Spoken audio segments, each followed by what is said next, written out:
Hello friends, welcome to our YouTube channel account सीखो। आप सबका स्वागत है हमारे यूट्यूब चैनल अकाउंट सीखो में।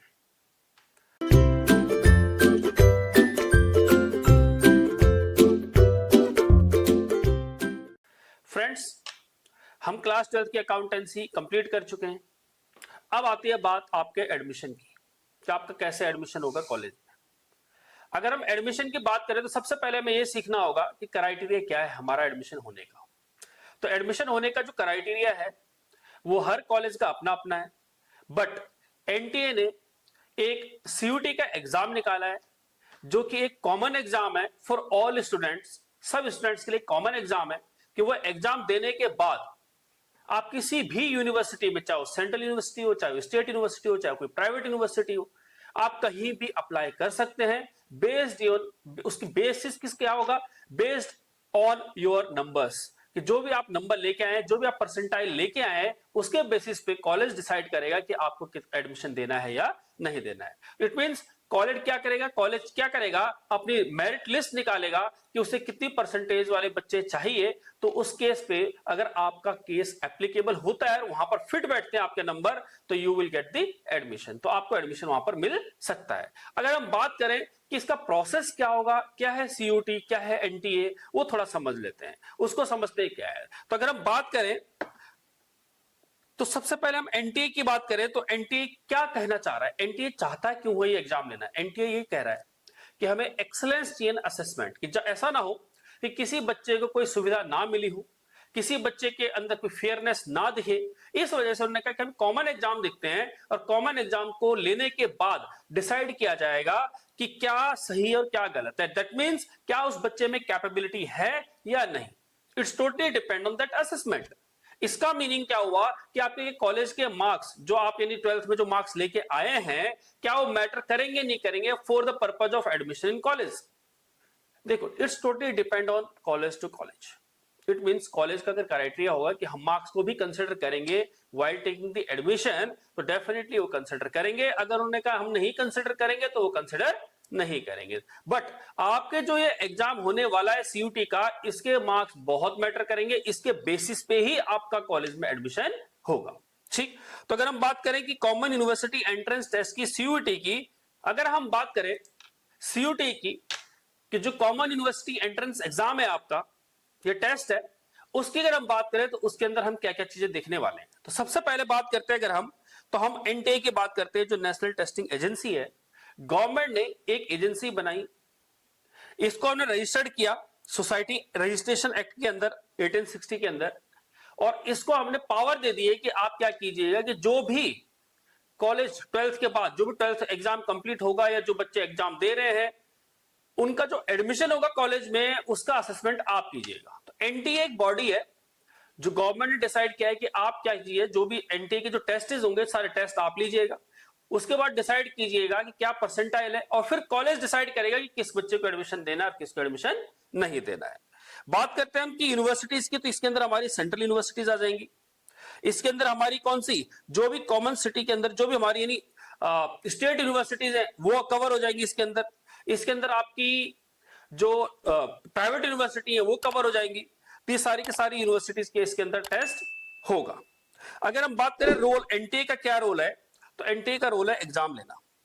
कह रहा है कि the role of NTA is confined to registration of candidate, conduct of test, hosting of answer keys, inviting challenges, किसमें, finalising answer key, preparing and declaring results and hosting the score card. It means start से लेके, कहां से, registration से लेके candidate का, और कहां तक अगर हम बात करें उस रिजल्ट की, कौन से रिजल्ट की, जो एनटीए का जो एग्जाम होगा, किसका, सीयूटी का जो एग्जाम होगा, उसके बेसिस पर जो फाइनल होगा उस टेस्ट की बात कर रहे हैं। तो सिर्फ रिजल्ट निकालने तक इनका काम है, एडमिशन का काम एनटीए का नहीं है। एडमिशन कौन लेगा, यूनिवर्सिटी लेगी। It's totally depend on university. ठीक, तो उसके बाद क्या होगा, कह रहा है अब merit list will be prepared by participating universities, institute and organisations. Letter, email, grievance और कोई भी क्वेरी होगी उसके ऊपर, कोई कोर्ट केस होगा रिलेटेड टू एडमिशन, ये सब चीज will not be entertained by the NTA, क्योंकि एनटीए का इसके अंदर कोई भी रिलेशन नहीं है। The same may be address to the concern university, की यूनिवर्सिटी डिसाइड करेगी एडमिशन, इसलिए यूनिवर्सिटी के ऊपर ही सारी जो भी ग्रीवांस होंगे किसी स्टूडेंट के, कोई इशू एडमिशन में, वो सारी यूनिवर्सिटी देखेगी। यहां इनका काम क्या एनटीए का? एनटीए का काम है सिर्फ और सिर्फ ये क्या, इस एडमिशन इट मींस आपका फॉर्म भरने से लेके और स्कोर कार्ड निकालने तक का इनका काम होगा। बात करेंगे हम कि मोड ऑफ एग्जामिनेशन, तो जो एग्जामिनेशन का मोड होगा वो सीबीटी होगा। सीबीटी का क्या मीनिंग हुआ? कंप्यूटर बेस्ड टेस्ट होगा। क्या होगा? ये कंप्यूटर बेस्ड टेस्ट होगा। अगर हम बात करें मीडियम की, कौन सा एग्जाम का मीडियम दे सकते हो, किस एग्जाम में, इट मींस आपका मीडियम ऑफ एग्जामिनेशन क्या होगा? तो आपके पास बहुत सारी लैंग्वेज है, English will be the common language. English क्या होगी आपके लिए? कॉमन लैंग्वेज होगी। दैट मींस जो भी आप, जैसे मान लीजिए आपने हिंदी चूज की तो हिंदी में भी होगा और इंग्लिश में भी होगा। आपने पंजाबी चूज की तो पंजाबी में भी होगा और इंग्लिश में भी होगा। It means English will be the common language. English क्या होगी आपकी? कॉमन लैंग्वेज होगी। बट कई बार क्या होता है कि मान लीजिए क्वेश्चन कहीं कुछ गलत दिख गया है या क्वेश्चन में कहीं कुछ दिक्कतें हैं, तो इंग्लिश का जो क्वेश्चन पेपर होगा वो प्रिवेल करेगा किसी भी लैंग्वेज के ऊपर। दैट मींस इंग्लिश, मान लीजिए अगर आपका हिंदी का, अब जो आपने हिंदी और इंग्लिश में लिखा हुआ है, हिंदी में अगर कहीं कोई मिस्टेक है, हिंदी में कोई अगर मिसप्रिंटिंग है, तो इंग्लिश का क्या किया जाएगा? रिव्यू किया जाएगा, उसके बेसिस पे आपको क्या दिए जाएंगे? मार्क्स दिए जाएंगे। तो क्या कहता है, मीडियम आपके क्या क्या होंगे? इंग्लिश हो सकता है, हिंदी, इंग्लिश तो कॉमन है, हिंदी होगा, असमी होगा, बंगाली होगा, गुजराती, कन्नड़, मलयालम, मराठी, उड़िया होगा, पंजाबी होगा, तमिल, तेलुगु एंड उर्दू। ये सब आपके लैंग्वेज होंगे, इस लैंग्वेज में पेपर आएगा। अब देखिए, जो इसके अंदर इंपॉर्टेंट चीज क्या है कि जो English version will prevail in the event of any difference of opinion। It means अगर हिंदी में और इंग्लिश के क्वेश्चन में कहीं कुछ ऊपर नीचे होता है, अलग होता है, तो इंग्लिश का पेपर प्रिवेल करेगा, हिंदी वाला नहीं। अगर हम बात करें स्कीम ऑफ एग्जामिनेशन की, तो अगर टोटल अगर सब्जेक्ट की बात करें तो 37 सब्जेक्ट टोटल है, जिसमें 13 तो आपकी लैंग्वेज है जो भी देखिए हमने, 23 इसमें डोमेन स्पेसिफिक सब्जेक्ट है। डोमेन स्पेसिफिक मीन, जैसे हम बात करें कॉमर्स की, तो कॉमर्स में आपका अकाउंट्स होगा, इकोनॉमिक्स होगा, बीएसटी होगा, इसके अलावा मैथ्स होगा। साइंस की बात करें, आर्ट्स की बात करें, तो ऐसी अलग अलग, जैसे कि ह्यूमैनिटीज की बात करें, टोटल कितने 23 आपके डोमेन से रिलेटेड सब्जेक्ट होंगे और एक आपका जनरल एप्टीट्यूड टेस्ट होगा और सबके लिए एक ही कॉमन टेस्ट होगा। इसके बेसिस पर ये आपको एग्जाम देने होंगे। दूसरा वो कहता है कि चॉइस, कितने चॉइस कर सकते हो? 23 तो डोमेन के सब्जेक्ट है, 13 लैंग्वेज है और एक आपका एप्टीट्यूड टेस्ट है। तो कह रहा है कि आप ये बताइए कितना चूज कर सकते हो? मैक्सिमम 5 चूज कर सकते हो, जिसमें आपका एक लैंग्वेज होना चाहिए और एक जनरल टेस्ट है। इट मींस मैक्सिमम आप कोर जो आपका सब्जेक्ट डोमेन है उससे कितना ले सकते हो? 3 सब्जेक्ट आप उसमें से चूज कर सकते हो। तो क्या कहा है, candidate may choose up to maximum 5 subjects including language and general aptitude test irrespective of the कि आपने क्लास 12th में क्या पढ़ा है वो मैटर नहीं करेगा। मान के चलिए क्लास 12th में आपके पास मैथ्स नहीं था, आप फिर भी मैथ चूज कर सकते हैं। तो टोटल 5 सब्जेक्ट है, 5 सब्जेक्ट में से आपको टोटल मैक्सिमम 5 सब्जेक्ट चूज कर सकते हैं। मिनिमम आप 4 भी कर सकते हैं, 3 भी कर सकते हैं, बट एक आपको क्या है, मिनिमम लेना होगा, किससे? जो आपका डोमेन है। बट अगेन फिर अगर आपने मान लीजिए एक लिया, जैसे एग्जांपल मान के चलिए आपने अकाउंटेंसी ले ली, बट अब कॉलेज कह रहे हैं कि हम अकाउंटेंसी के बेस पे एडमिशन नहीं देंगे। हम एडमिशन कब देंगे? जब आपका अकाउंट्स, इकोनॉमिक्स और बीएसटी के पेपर को देखने के बाद जो मार्क्स आएगा, जो परसेंटाइल बनेगा, जो क्राइटेरिया बनेगा, हम उसके बेसिस पे एडमिशन लेंगे। फिर आपको उस कॉलेज में एडमिशन नहीं मिलेगा। तो मेरी सलाह ये रहेगी आपके लिए कि आप 5 के 5 जो मैक्सिमम आपको जो फैसिलिटीज मिली है, मैक्सिमम 5 के 5 फॉर्म भरिए, 5 के 5 उसमें सब्जेक्ट डालिए, जो आपके मेन 3 सब्जेक्ट हैं वो, प्लस 2 तो आपको कॉमन देने ही है। क्लियर है बात? उससे क्या होगा, आपके एडमिशन के चांस बढ़ जाएंगे। मोड क्या होगा एग्जामिनेशन का? Again we have repeated this कि क्या होगा कि ये सीबीटी बेस्ड होगा, कंप्यूटर बेस्ड टेस्ट होगा। टोटल क्वेश्चन कितने होंगे? 50 क्वेश्चन होंगे और 50 के 50 क्वेश्चन कंपलसरी होंगे। ये आपको क्या होगा, 5 मार्क्स का एक क्वेश्चन होता है, तो 50 × 5 250 मार्क्स का एक पेपर होगा। ड्यूरेशन होगा 60 मिनट का टाइम दिया जाएगा आपको पूरा पेपर कंप्लीट करने के लिए। कैसे होगा? कंप्यूटर पर होगा। जब कंप्यूटर पर होगा तो कंप्यूटर में जो स्क्रीन होगी वहां पर आपको क्या है, वॉच जो होगी, टाइमर लगा दिया जाएगा 60 मिनट का। आपको 60 मिनट के अंदर आपका एग्जाम कंप्लीट करना है। जैसे ही आप 60 मिनट खत्म होंगे वो ऑटोमेटिकली बंद हो जाएगा। दैट मींस आपको सबमिट करना पड़ेगा। शिफ्ट की बात करें तो ये टोटली डिपेंड करता है शिफ्ट पे कि क्या शिफ्ट है। इट मींस मॉर्निंग हो सकती है, आफ्टरनून हो सकती है, इवनिंग हो सकती है। तो शिफ्ट पे डिपेंड करता है और डिपेंड करता है नंबर ऑफ स्टूडेंट्स पे। मार्किंग स्कीम क्या होगी? कह रहे कि अगर सही आंसर करोगे तो 5 मार्क्स मिलेंगे और कोई अगर गलत कर दोगे, नेगेटिव मार्किंग भी है, तो हर क्वेश्चन के लिए 1 मार्क कटेगा। आप एक क्वेश्चन गलत कीजिएगा तो 1 मार्क कटेगा, सही कीजिएगा तो 5 मार्क्स मिलेंगे। ठीक। Pattern of examination MCQ based है। इसमें कहीं भी आपको कोई सब्जेक्टिव नहीं लिखना, एमसीक्यू होंगे, टिक लगाना है, दैट्स इट। एलिजिबिलिटी की बात करेगा तो एलिजिबिलिटी क्या है, कह रहा हर बच्चा एलिजिबल है। जो बच्चा क्लास 12 का एग्जाम दे रहा है, दे चुका है, या उसका रिजल्ट अभी अवेटेड है, ये रिजल्ट आ गया है, वो क्या है, एलिजिबल है इस चीज के लिए। ठीक, candidates will be required to fulfil the age criteria if any of the university institute organisation in which they are desirous of the taking admission. It mean जब आप फॉर्म भरेंगे तो उसमें आपको एज क्राइटेरिया कुछ यूनिवर्सिटी मांगती है, तो वहां पर आपको फिल करना पड़ेगा। अगर हम शेड्यूल की बात करें कि शेड्यूल ऑफ एग्जामिनेशन, तो 11 से लेके 31 मई टेंटेटिव डेट है। कंप्यूटर बेस्ड एग्जाम होगा ये, आपको बाकी इंफॉर्मेशन दे दी जाएंगी, 60 मिनट का ड्यूरेशन होगा। अब इंपॉर्टेंट चीज है, कैंडिडेट को कुछ चीजें हैं जो लेके नहीं जानी है। जैसे आपका क्या है, वो कह रहा है candidates are not allowed to carry instruments जैसे geometry, pencil box, hand bags, purse, any kind of paper, stationery, textile matters जो प्रिंटेड हो या मटेरियल हो, ये इटेबल एंड वाटर्स, ठीक है, लूज वाला और पैकेट। इसके अलावा मोबाइल फोन हो गया, ईयरफोन हो गया, ये सब चीजें देखो आपको लेके नहीं जानी है। कहीं आप लेके चले जाओ वहां पर फोन या वॉच, ऐसा अलाउड नहीं है। कैलकुलेटर लेके चले जाओ, अलाउड नहीं है। Candidates are requested to retain a copy of the confirmation page, admit card and score card of the CUET. देखो क्या होगा ना, जब आपका एग्जाम होगा तो एग्जाम होने के बाद एक तो पहली बात तो आपको जरूर रफ कॉपी दी जाएगी, एक रफ पेपर दिया जाएगा जिसमें आप अपनी सारी कैलकुलेशन कीजिएगा। तो याद रखना कि आपको उस पेपर पे अपना नाम और रोल नंबर जरूर लिखना है, जो भी आपका नंबर होगा। ठीक, पहली चीज एडमिशन नंबर। क्योंकि क्या होगा कि अगर उस पर आपने एडमिशन नंबर ये नहीं लिखा हुआ है और किसी बच्चे को आपने दे दिया जस्ट फॉर कि भैया मैंने सारे क्वेश्चन कर लिए, आप भी कर लो, तो उस केस में क्या है, आपका एग्जाम कैंसिल किया जा सकता है। तो उसमें अपना नाम, रोल नंबर जरूर लिख लें।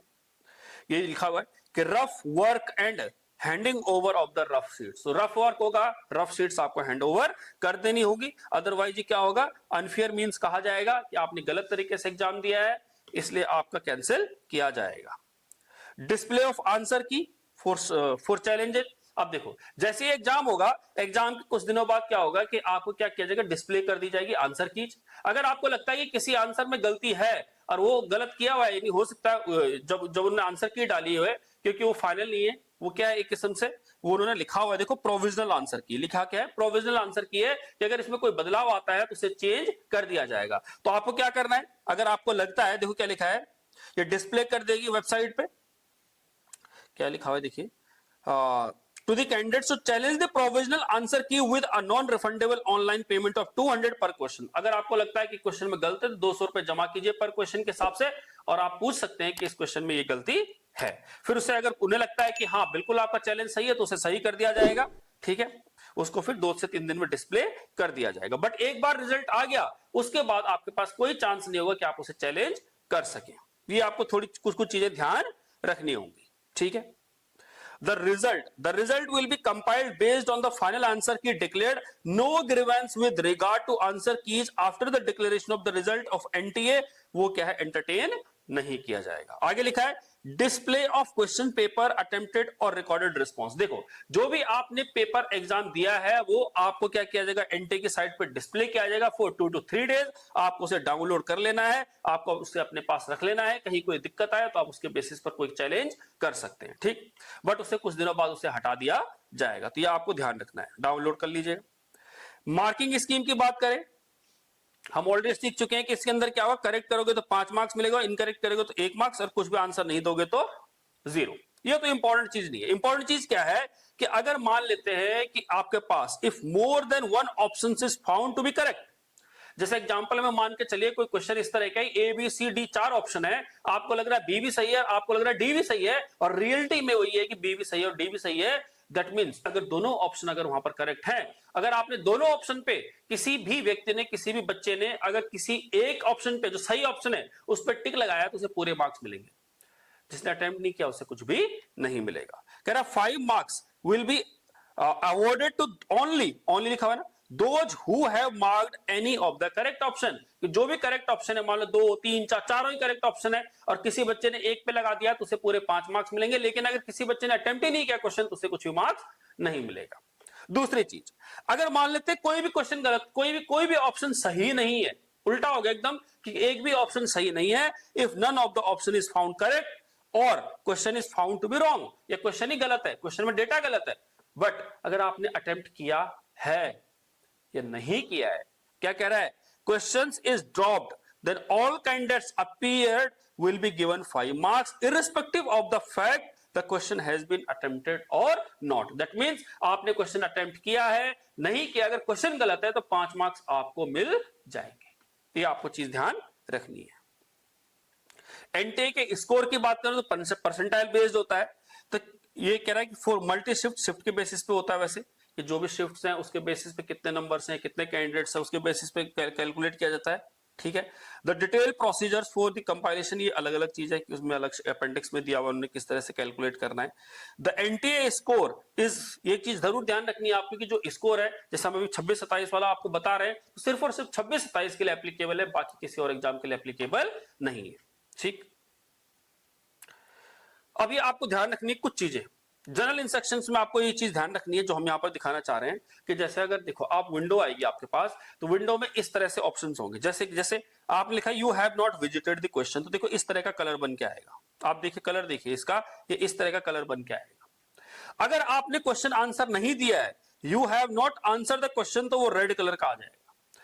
You have answered the question, आपने आंसर दे दिया, टिक लगा दिया, तो ग्रीन कलर का आएगा। आपको ध्यान रखना है, क्लियर है बात। ग्रे कलर का आपने अटेम्प्ट नहीं किया, ग्रीन कलर का आपने अटेम्प्ट कर लिया, रेड कलर का आपने अटेम्प्ट नहीं किया। अब देखिए ये पर्पल कलर का आएगा, you have not answered the question, आपने क्वेश्चन का आंसर नहीं दिया है, but have marked the question for review, आपने रिव्यू के अंदर डाल दिया है कि मैं भी इसे देखूंगा, वो पर्पल कलर का आ जाएगा। बट पर्पल कलर में ये इस तरह के देखो ये बना हुआ आ रहा है, ग्रीन कलर का ये वाला, अगर ये इस तरह का आएगा कि आपने क्या किया है, द क्वेश्चन इज आंसर्ड, आपने क्वेश्चन को आंसर कर दिया है, लेकिन फिर भी आपने कहा है कि मैं इसे इवेल्यूएट करूंगा, रिव्यू करूंगा एक बार फाइनल सबमिशन से पहले, तो वो इस तरह से बना आएगा। तो ये चीज आपको जरूर ध्यान रखनी है कि ये किस तरह से बना हुआ आ रहा है, क्लियर है बात, ये आपको ध्यान रखना है ये कि इसका कलर किस तरह का है। अब लास्ट में जब क्वेश्चन हो जाएगा कंप्लीट, बाकी एरो बटन होंगे आगे पीछे करने के लिए, तो अलग चीज है।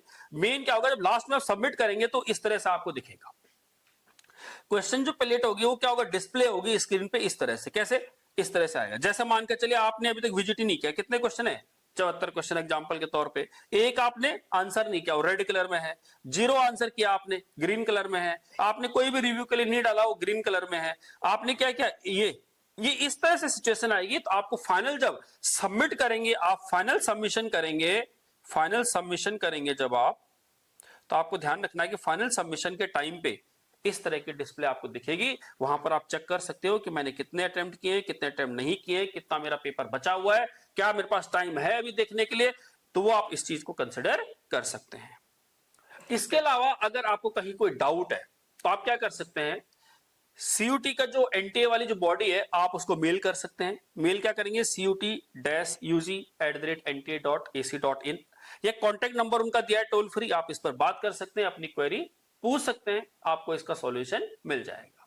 क्लियर बात, ये था हमारा सीयूटी का बेसिक जो आपको पता होना चाहिए। इसके अलावा आपको एक दो चीज और पता होनी चाहिए कि जब सीयूटी के हिसाब से जब एग्जाम होगा, आपका एग्जाम होने का जो रिजल्ट आएगा, कुछ यूनिवर्सिटीज हैं जो ये कहती है कि हम 12th के एग्जाम को कंसिडर करेंगे, बट ज्यादातर यूनिवर्सिटीज 12th के एग्जाम को कंसिडर नहीं कर रहे, इसीलिए टेस्ट लिया जा रहा है, इसके बेसिस पे ही आपका एडमिशन होगा। तो ये आपके लिए एक अपॉर्चुनिटी है कि आपने अगर कोई मिस कर भी दिया, मान लीजिए किसी रीजन की वजह से आप पढ़ाई में अच्छे हैं, बट किसी रीजन की वजह से आपका 12th का एग्जाम में कहीं कोई मिस्टेक हो गई है, कोई गलती हो गई है, नंबर कम आए, तो आपके पास एक अपॉर्चुनिटी है कि आप एडमिशन ले सकते हैं कॉलेज में बेसिस ऑफ एनटीए का जो एग्जाम है सीयूटी का, इसके बेसिस पर आप एडमिशन ले सकते हैं। तो आपको इसकी प्रिपरेशन बहुत अच्छे से करनी है। इसके अलावा आपको एक और इंफॉर्मेशन देनी है कि हमारा जो चैनल है @अकाउंट सीखो में आप जाइए, आपको सारी वीडियोस वहां पर 12th की मिल जाएंगे अकाउंटेंसी की, और अकाउंटेंसी की जब आप कॉन्सेप्ट वीडियो सारी देख लेंगे तो आपको लगेगा कि जो सीयूटी का एग्जाम है ना, आप 250 में से 235, 240, 250 सारे मार्क्स लेके आ सकते हो। इसके अलावा हम भी तैयारी करवाएंगे, आपकी क्वेश्चन की तैयारी कराएंगे, किस तरह से अटेम्प्ट करना है वो भी हम अपनी तरफ से कोशिश करेंगे कि आपको सीयूटी का पूरी डिटेल प्रोवाइड करें, ठीक है। इसके अलावा हम एमसीक्यू जो भी होंगे उस पर काम करेंगे, जैसे हमारे कुछ प्रीवियस ईयर के क्वेश्चन पेपर हैं, 25 का है, 24 का है, 23 का है, 22 से स्टार्ट हुआ है, तो हम उसके ऊपर भी क्वेश्चन करेंगे, जितने भी क्वेश्चन है उसके ऊपर ध्यान देंगे, उन सब क्वेश्चंस को हम सॉल्व करेंगे। इसके अलावा और कोई डाउट आपको तो आप हमारे कमेंट सेक्शन में लिख के भेज सकते हैं, उसका हम कोशिश करेंगे कि जल्दी से जल्दी आपको रिप्लाई करें। बाकी आज के लिए इतना ही, मिलेंगे हम नेक्स्ट वीडियो में। आपको अगर हमारी वीडियोज अच्छी लग रही हो तो आप हमारे चैनल को सब्सक्राइब करें, वीडियोज को लाइक करें और शेयर जरूर करें। तब तक के लिए गुड बाय, थैंक यू।